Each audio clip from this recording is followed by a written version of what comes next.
Donc voilà, je suis Bernard Delade, j'ai été journaliste pendant plus de 30 ans sur la région de Rambouillet, ce qui m'a permis de rencontrer Chen Jivan lors d'un reportage.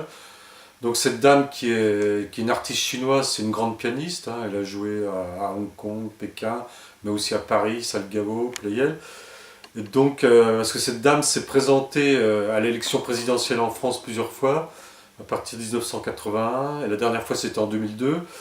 Et donc là, elle m'avait expliqué, je lui ai dit pourquoi vous vous présentez à l'élection présidentielle. Et elle m'avait dit c'est pour faire la promotion du confucianisme parce qu'elle est confucianiste, même taoïsme. Donc elle m'a expliqué tout ça. Puis elle m'a expliqué donc que son père était une sorte de Pierre Lazareff en Chine dans les années 1930. Il avait été le patron du plus grand quotidien de Pékin. Il vendait à plusieurs millions d'exemplaires. Et donc c'était le Pierre Lazareff de Chine.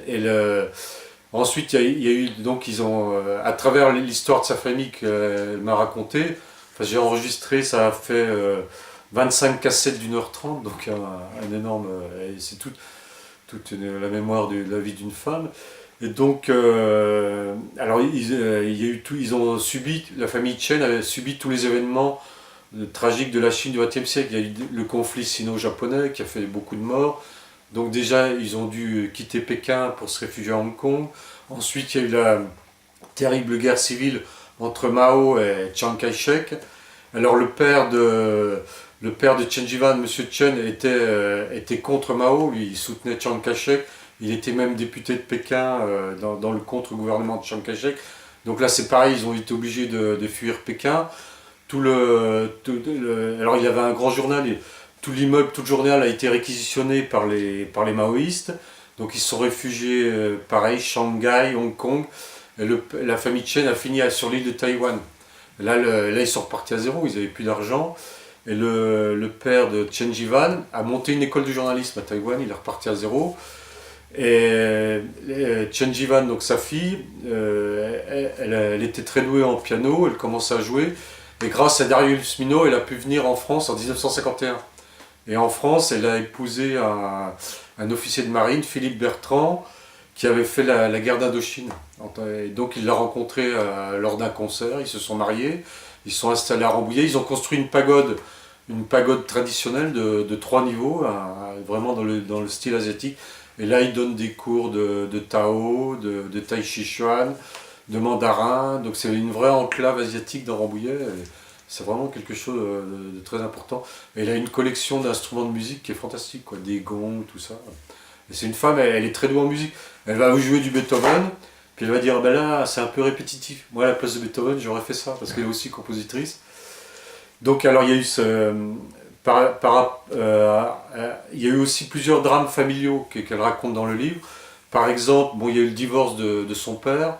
Son père avait beaucoup travaillé avec sa mère pour les journaux. Puis le père, c'est comme chez nous, il est tombé amoureux d'une femme plus jeune, donc il a divorcé. Et là, Jivan l'a très mal vécu, c'est pour ça un peu qu'elle n'est pas restée avec son père à Taïwan. Et autre déchirure, c'est que la sœur de Jivan, qui n'est pas pianiste, elle était maoïste. Elle était poète et maoïste, donc elle est restée en Chine, et elle était même au parti maoïste. Par la suite, elle est devenue ambassadrice quoi, dans le gouvernement de Pékin. Donc voilà, il y a une déchirure entre le père et la mère, déchirure entre les deux sœurs. C'est un peu le problème des guerres civiles. Comme en France, à une époque, au temps de la Révolution, vous pouviez avoir un frère qui était royaliste et l'autre républicain. Et c'est ce que les Chinois ont vécu. Et c'était des milliers et des millions de morts. Donc elle raconte tout ça dans le livre. Elle explique aussi les différences entre le taoïsme, le bouddhisme et le confucianisme. Toutes les différences. Pour elle, le taoïsme, c'est pas une religion, c'est plus une science, quoi. Une façon de voir le monde, et c'est très intéressant. Moi, à travers son histoire, je connaissais pas du tout la Chine, et grâce à ses entretiens, et je pense que c'est le lecteur ou la lectrice du livre, grâce à l'histoire de Che Jivan et sa famille, on connaît la Chine, parce qu'elle remonte très loin aussi. Elle remonte à la première révolte de Sun Yat-sen, elle remonte les différents empires, les Ming, les Qing, les Han, elle explique tout ça. Elle explique aussi la vie courante de la Chine, les traditions. Par exemple, elle parle de sa grand-mère qui était obligée d'avoir les pieds bandés pour avoir des petits pieds. C'était à la mode chinoise. Donc elle a connu ça par sa grand-mère. Elle explique aussi comment on vivait sous Confucius.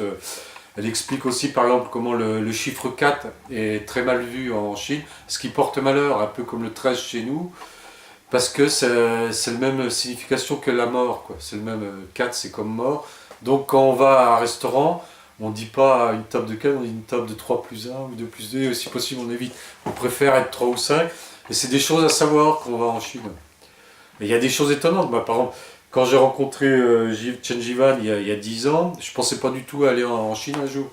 Et après, il s'est trouvé que ma propre fille est allée travailler à Hong Kong. Donc du coup, je suis allé à Hong Kong la voir. Et grâce aux entretiens avec Chen Jivan, je savais pas mal de choses de la Chine, quoi. J'ai pu m'adapter facilement, quoi.